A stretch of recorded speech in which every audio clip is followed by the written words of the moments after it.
လွမ်းမင်းကိုဒီအချိန်ဆိုရှားထင်းဖို့မီရဲပဲခေါ်ဖို့နဲ့ဝါကြည့်တော်လေးကြော်ထားမလားဒါမှမဟုတ်မြေပဲကိုပြုတ်ထမ်းမြစ်ဖုတ်ထားမလားစီရွေဤနေအောင်နှက်ထားတဲ့လက်ဖက်ညွန့်သုံးနဲ့ပွက်ပွက်ဆူတဲ့ရေနွေးချမ်းလေးအသင့်ပြင်ထားမလားတတိယရဲ့မေသွေးသားကောင်းတဲ့လူငယ်တွေတော့ရင်ဆိုင်ဖို့ခက်ခဲတဲ့ရာသီဥတုကြမ်းတမ်းမှုမှာပန်းနာရင်ကြက်ရှိတဲ့မေအကျုံးအစ်စ်တွေကြိုက်တဲ့မေဒီဆောင်းဘလို့များအန်တုနေမလဲအငယ်ကောင်လေးရေချိုးဖို့ပလတ်စတစ်ပုံနဲ့ရေထည့်ပြီးနေပူလန်းထားသေးလားမေငယ်ငယ်ကနတော်ပြသူညများမှာ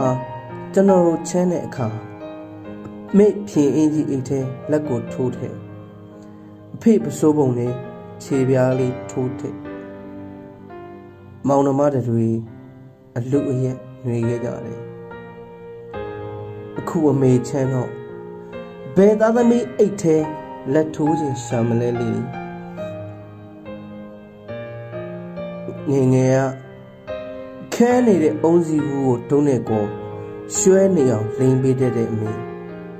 အခုအမေသပင်ပြူတွေကိုရောဘယ်သားသမီးများလိန်ပေးဖို့မျှော်နေရှာမလဲ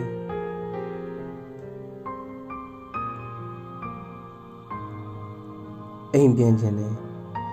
အိမ်ပြန်ခြင်းနဲ့အိမ်ကိုပြန်ခြင်းနဲ့စကားတန်ဟာအပြင်ထွက်မလာဘူးအလုံးမှာစိတ်ဖီစီးတဲ့အခါအမေအိမ်ကိုတတိရတယ်ပိတ်ရက်ရှည်ရတော့ကြအမေအိမ်ကိုမပြင်ပြဘူးကျွန်တော်အတားကြီးမိတယ်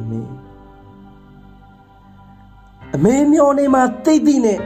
အမေအိမ်ကလွဲရင်ခရီးအနှက်ထွက်ဖြစ်တယ်လှုပ်ငွေအတော့စားအတုံးအဆောင်အချစ်ရှုံးဝတ္ထုတွေနဲ့လုံးချလိုက်ရင်အမေအတိုက်ရှိရာစိတ်နဲ့ပဲပြန်ပြစ်တယ်ကျွန်တော်အတ္တကြီးမိတာပေါ့အမေအငယ်ကောင်လေးခြုံဖို့ဆိုပြီးအဝင်းဟောင်းတွေစုပ်ချုပ်ထားတဲ့စောင်လေးများပြင်ထားသေးလားအမေထနောင်းဝင်းထိတ်ကလောက်ကြည့်ပြီး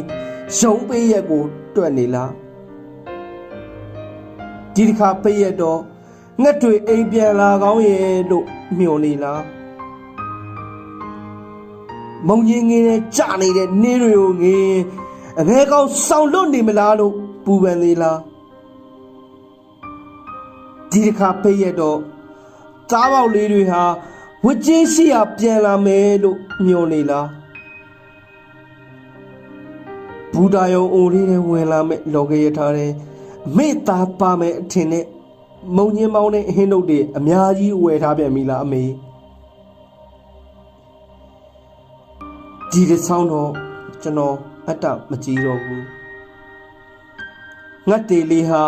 အိတ်တန်းရှိရာပြန်ခဲ့မယ်အရွယ်ရောက်နေတဲ့သားပေါက်လေးဟာဝတ်ချင်းရှိရာပြန်ခဲ့မယ်ရှားထင်းမိဖို့ပဲထမ်းမြစ်လေးဖုတ်ထားပေမင်းကြပြားရည်သူစမ်းကြော်စွာဝင်ဖြစ်ပါတယ်